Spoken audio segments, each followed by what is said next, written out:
An erotic confetti shower that leaves you thrilled and unclean.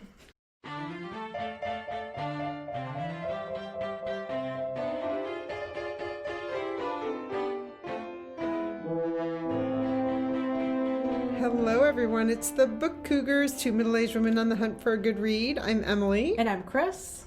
We're holding our current reads in our hands. Yes. They kind of look good together. They do. You can tell they're both kind of scary, fall, horror-y stories. Yes, and if Chris turns her head, you can see that she's sporting her horror earrings. I have my new bat earrings on. They're so cool. I wish you all could see them a little bit more close up. We tried to figure out a way to zoom in on them, but we couldn't. But they're very cool. They're wonderful, and they're so cute. They have little red eyes, and they have little silver specks on them. I love bats. So you can go first. You want me to go first? Well, you guys have heard a little bit about this book already. This is our fourth quarter read-along, How to Sell a Haunted House by Grady Hendrix. I had announced on a podcast episode that I was going to start this on Halloween, October 31st. Well, I got FOMO because I saw everyone reading it. So I started it. And I'm enjoying it. I have never, I think, said out loud to Chris that I have a little bit of a weird phobia about dolls. And had I known that, perhaps we wouldn't have chosen this book. That's all I'm going to say about that. Yeah. More to come, because we will be talking about this on episode 247. I do want to let people know that I'm listening to the graphic audio version of this, which is a full-on performance with sound effects and everything. There are two different audiobook versions. Oh, wow. Yeah, one is just a set of two narrators, and the one I'm listening to is a bunch. So I will put links about that down below. Cool. And our Zoom conversation is Sunday, November 9th. If you have not let us know that you're interested, email us at bookcougars@gmail.com. I read it, and I didn't realize it was so heavy on the dolls and puppets and stuff either. And I have to say, like, when I used to go to Booktopia up in Vermont, Manchester, Vermont, one of the places I stayed at was a hotel. And when you first walked in, you would have the check-in, and then around to the left, it was like the breakfast nook. But straight ahead and around the corner, the owner took me in, and she said, "Oh, let me show you our doll collection." No, I would have been like, "Oh, I'm sorry, this is the wrong place." Hundreds of dolls. I was like, it's a good thing my room is in the other building, because I would not be staying here with all those little, I just think of all their little teeth. Yeah, it's the eyeballs, especially the ones that move. Yeah. The eyeballs, like their things blink. Oh my God. That place is under new ownership, so I was glad that the dolls went away. They did. The last time I stayed there. So I am reading one that Melinda from A Web of Stories recommended to me, Anne Bronte, Nightwalker. And this is by Gia Haff, I think is how you pronounce her name. Not 100%. I apologize for that.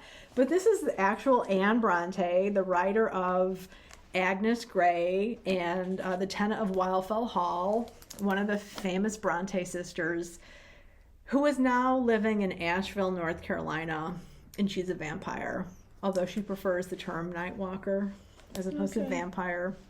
And I love it so much. It's one of those books that has a lot of really wonderful humor and, of course, literary allusions, not just to the Bronte sisters' lives and their work, but to other writers as well. So a lot of fun.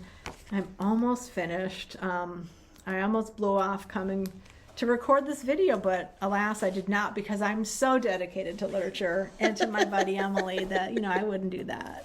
I was going to say, when we said that our books looked good together, side by side, I was going to say just like us. Aw, how sweet. 10 years almost we've been doing this. Can you believe it? I can, because time seems to be flying faster every day. We have a scissor at hand because we have a couple boxes to unbox for you. From McNally. McNally Books, which is a publishing arm of McNally Jackson Bookstore in New York City, which is one of our favorites. Yes. And I requested these books from their current catalog. So these are books that are available now. And one of them in particular, I wanted for my friend here for spooky season. And you all, if you know Chris, you know that getting her a spooky book can be somewhat risky because she's read quite a few of them. So we'll see what happens. But so anyway, I requested 2 books, but we got 2 boxes. So I don't know if that means there's a book in each box or if they sent one for Doubles, each of us. 'cause one box is to Emily and the other one is to me. Yeah. So, all right. After you, my friend. Oh, I'm gonna do that. Okay. Yeah, we're going to unbox at the same time. I 'cause can't wait I don't know. to see what this is. And I like the size of these boxes. It's kind of unusual, and they have the tape with their names on it. Yeah, it's really a nice Yeah. touch. Okay, I'm gonna open. All right. Oh, they're so nicely packed. Oh, look at that, and they're Yeah, wrapped. and there's a nice sticker and bookmark. This bookmark is a little iffy because we just both watched The Birds last night, the Alfred Hitchcock movie. So this is a little bit like doo doo doo doo. Yes, I can only hear. Oh, and they are beautifully wrapped. Look at this. Lovely So nice. sticker. So we'll see if there are, if both of them are different. That's my guess. It's going to be one of Okay. each. Okay, I see that one. Oh, this might mean I'm going to have to do a buddy read of a creepy book with Chris. Oh, right. I like that when that happens. Oh my God, they're so beautiful. Oh, yeah, look at that. They are the same Yeah. book. Their Oh, books cool. are so Ooh. beautiful. Oh, this looks, well, let's look at that. Both of these just came out, I believe, in October. Stainless by Todd Grimson. And The Guardian says that Todd Grimson is the best horror writer you've never read. Wow, this is so cool. And there's another blurb here by somebody named James Elroy. Todd Grimson is the hippest writer in America today. Stainless is the first great vampire novel of the postmodern era. And look at that great cover. It's supposed to be slightly erotic. Sadly, he has passed away. Oh, no. Yeah, he died in January of this year. That's so sad. But I read about this book when McNally reached out with their current catalog, and I thought, oh, this is a book for Chris. And actually, I thought for Aunt Ellen as well. Oh, for sure. Yeah, Yes. she would dig this. Yeah. Here's another quote, and I'll stop. An erotic confetti shower that leaves you thrilled and unclean. And that's from Kirkus. Yes. That's funny. That's really good. And then the other one is called Thereafter Johnny by Carolivia Heron. The New York Times on the front says, fascinating, belongs in the distinguished company of Alice Walker's The Color Purple and Toni Morrison's Beloved. Very cool. Yes, and it is about the Snowden family, who's an affluent family in Washington, D.C. And I read about this when I had them send it. Let's see. There is it's a ghost story because there's some curious history about the Snowden family that is revealed in this book. Interesting. Yeah. Now, both of these covers say on them, final cover to come. So they're both out now, but these are advanced reader Yes. copies that we're Yeah. holding, even though they're officially released. So the final covers could look a little bit different. Yeah, and I'm not sure about that because but you're probably right because this was published in September, but maybe they still are sending out advanced reader copies to us. Yeah. So I got this in the vein of ghost stories, which is our theme for this year. I don't mean I got it. I requested it from the publisher.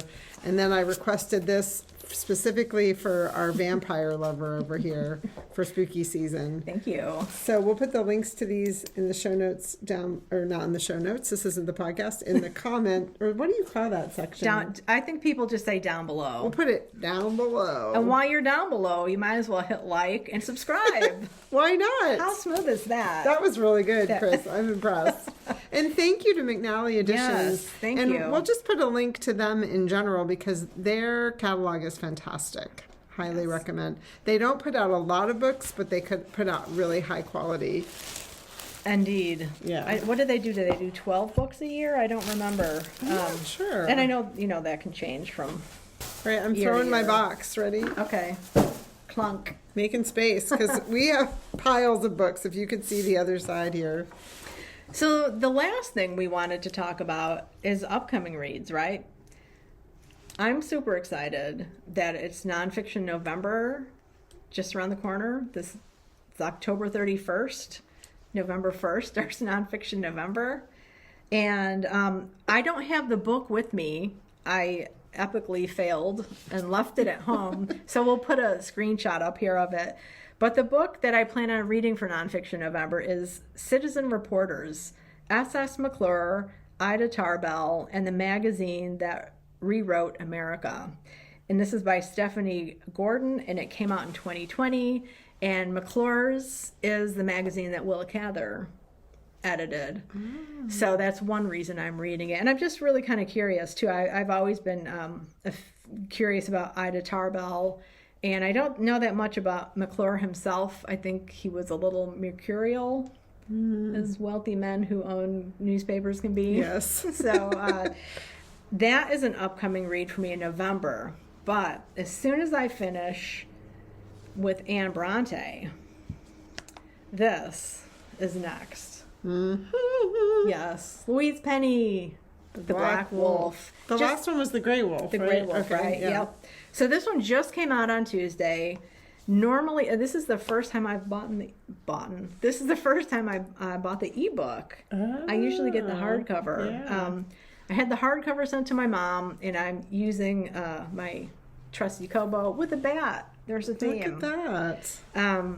Because we're going to be on the road and stuff, and I want to be able to read it when I want to read it. So This is also an indication of how Chris's busy life how busy her life has become, because she used to just take that day off and read the Louise Penny book the day it comes out. And or maybe it's just a sign of self-control. I don't know which. Well, I don't know. Maybe a little bit of both. But yeah, it used to be International Louise Penny Day for me. Yeah. I would take the day off, go to the bookstore, get the hardcover, and just enjoy reading it that day. But that really hasn't happened in a while. Yeah. So, Yeah. you know, maybe it's a lack of self-control, actually.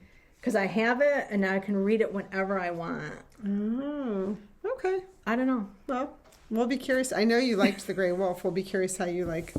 What's it called again? The Black Wolf. The Black Wolf. Yes. And this one, Louise Penny has said that, you know, she finished writing this book last year, or maybe even 2 years ago. You know how long it takes things to get edited and then cycled through production.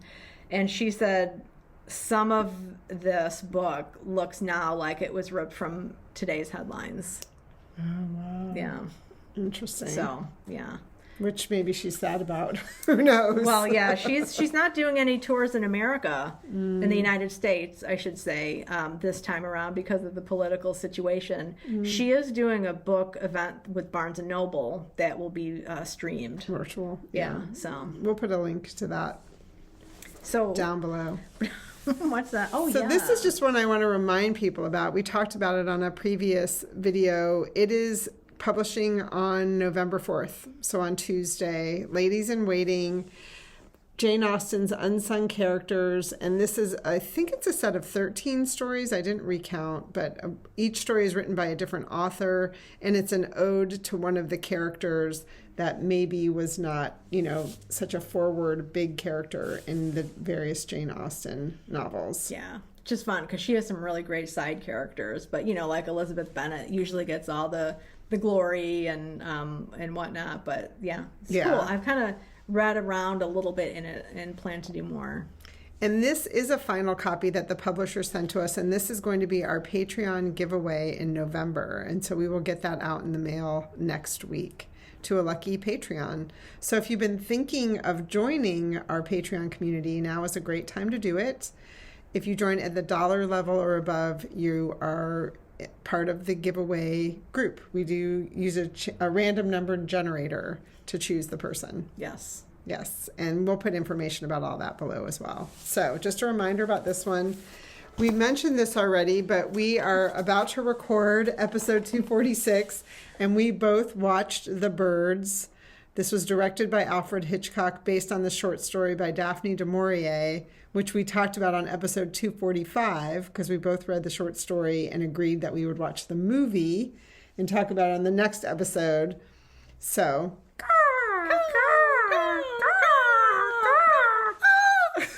all I heard last night. We both watched it last night, I think, and made me look at birds differently on my drive to headquarters today, I have to say. I know when I heard seagulls this morning, I was like, oh, yeah, like they do sound like cats sometimes. Yes. Yeah, so the soundtrack was a bit much, but yes, it was loud. Yeah. But episode 246 will be dropping on Tuesday, 11/4. So if you're interested in our conversation. All right. And so next week, we're going to have a little bit of a Nonfiction November celebratory video recommending some nonfiction that we've read recently and really enjoyed, and then some other nonfictions that are on our TBRs. Yes. So stay tuned for next week, and thank you so much for watching today. We wish you lots of happy reading.